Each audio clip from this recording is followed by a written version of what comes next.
Selamat pagi Bapak Ibu Saudara yang dikasihi dalam nama Tuhan Yesus Kristus. Pagi hari ini kita akan mendengarkan renungan firman Tuhan yang terdapat dalam Kolose 2 ayat yang ke-7. Kolose 2 ayat yang ke-7 saya akan bacakannya firman Tuhan.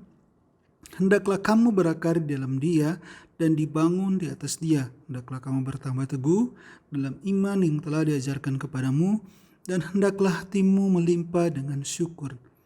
Ya Tuhan Bapak Ibu, tema pagi hari ini adalah berakar, bertumbuh dan berbuah. Nah, kalau kita mendengar kata berakar, bertumbuh dan berbuah, kita sudah tahu ini pasti menggambarkan dunia tumbuh-tumbuhan. Nah, dunia tumbuh-tumbuhan ini pasti ada namanya yang mengalami proses mulai dari dia berakar, bertumbuh, bertambah besar, berkembang, dan akhirnya dia menghasilkan buah.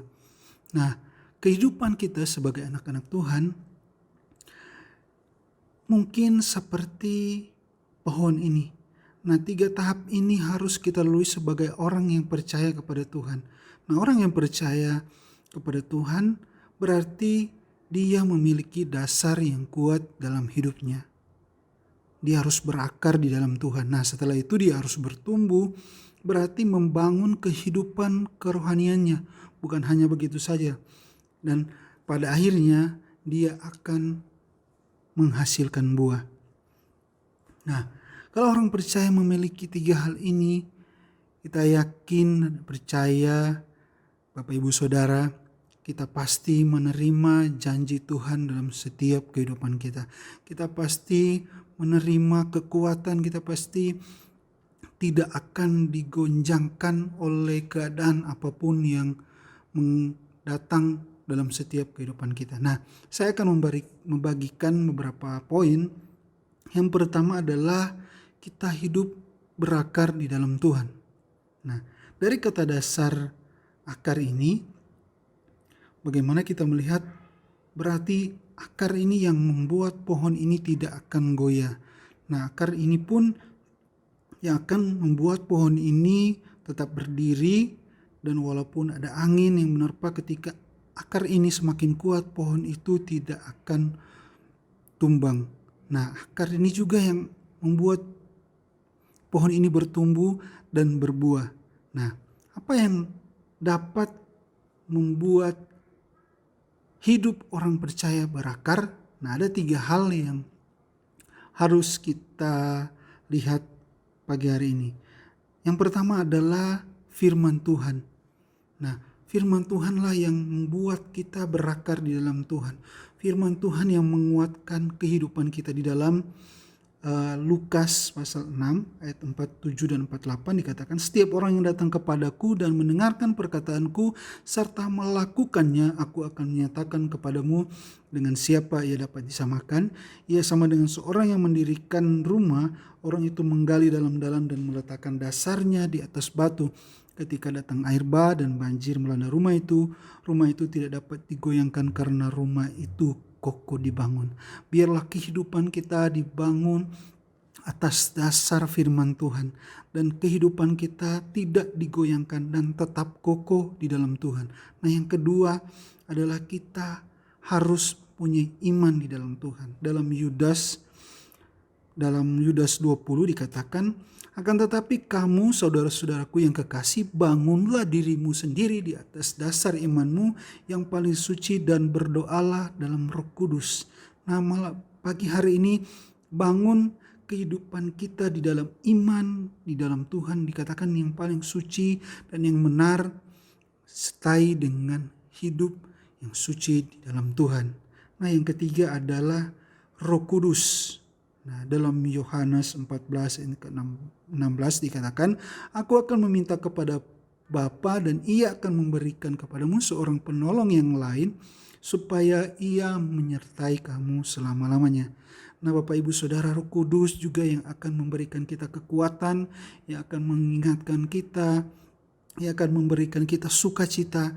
Mungkin di saat banyak masalah kita tetap percaya bahwa Roh Kudus yang menuntun kehidupan kita. Nah, yang kedua adalah bertumbuh, hidup berkembang dan bertambah besar. Nah, artinya kehidupan kerohanian kita tidak anak-anak lagi, tetapi bertumbuh menjadi dewasa di dalam Tuhan. Nah, bertumbuh dalam hal apa?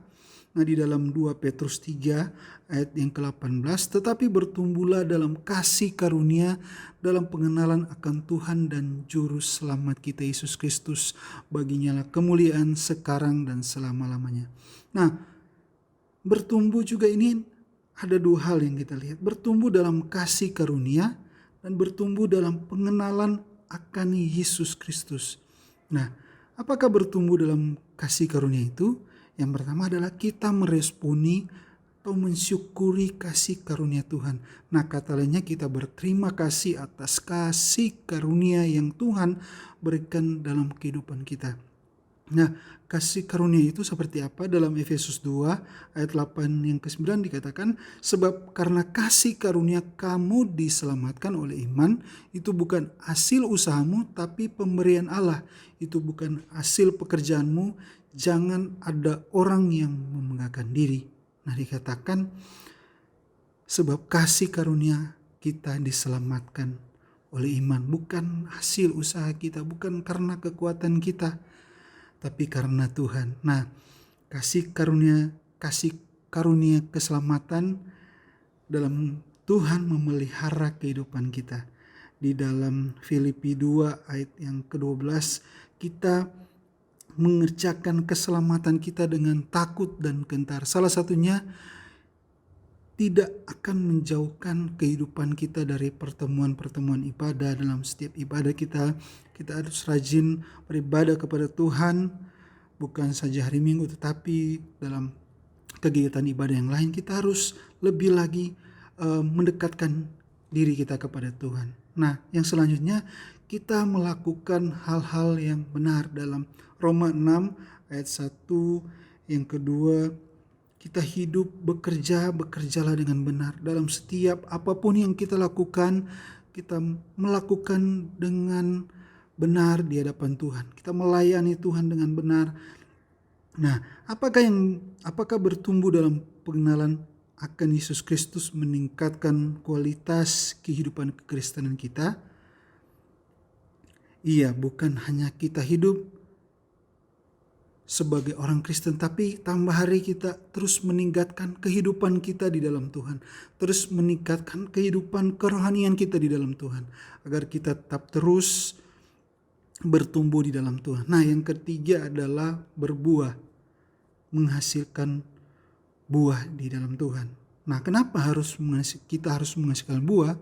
Dalam Yohanes 15 ayat yang ke-8 katakan, dalam hal ini Bapakku dipermuliakan, yaitu jika kamu berbuah banyak, dan dengan demikian kamu adalah muridku.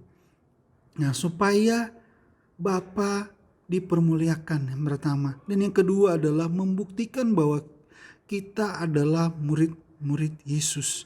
Nah, kehidupan kita harus berbuah di dalam Tuhan dan membuktikan bahwa kita adalah anak-anak Tuhan. Nah, bagaimana supaya kita dapat berbuah? Dalam Yohanes 15 ayat yang keempat dikatakan, tinggallah di dalam aku dan aku di dalam kamu, sama seperti ranting tidak dapat berbuah dari dirinya sendiri kalau ia tidak tinggal pada pokok anggur, demikian juga kamu tidak berbuah jikalau kamu tidak tinggal di dalam aku. Nah, firman Tuhan sudah jelas pagi hari ini dikatakan, tinggallah di dalam aku dan aku di dalam kamu. Biarlah kehidupan kita tetap terus tinggal di dalam Tuhan, kita tetap terus melekat di dalam Tuhan, agar kita bahari kehidupan kita berakar, tetap kuat dalam iman kita, bertumbuh dan berbuah untuk hormat kemuliaan nama Tuhan. Puji Tuhan Bapak Ibu Saudara, biarlah renungan pagi hari ini menguatkan kita, memberikan kita kekuatan untuk kita menjalani apapun hari ini. Mari kita berdoa. Terima kasih Tuhan, kami bersyukur buat pagi hari ini, biar kehidupan kami terus berakar, bertumbuh dan berbuah di dalam Engkau. Firman Tuhan dan Roh Kudus yang memberikan kami kekuatan sepanjang hari ini Tuhan. Apapun yang kami lewati, apapun yang kami hadapi, kami percaya Engkau yang memberikan kami kekuatan. Terima kasih Tuhan, bersyukur pagi hari ini kami alaskan doa kami dalam nama Tuhan Yesus Kristus. Kami sudah berdoa. Haleluya. Amin. Yes, Yesus yang ku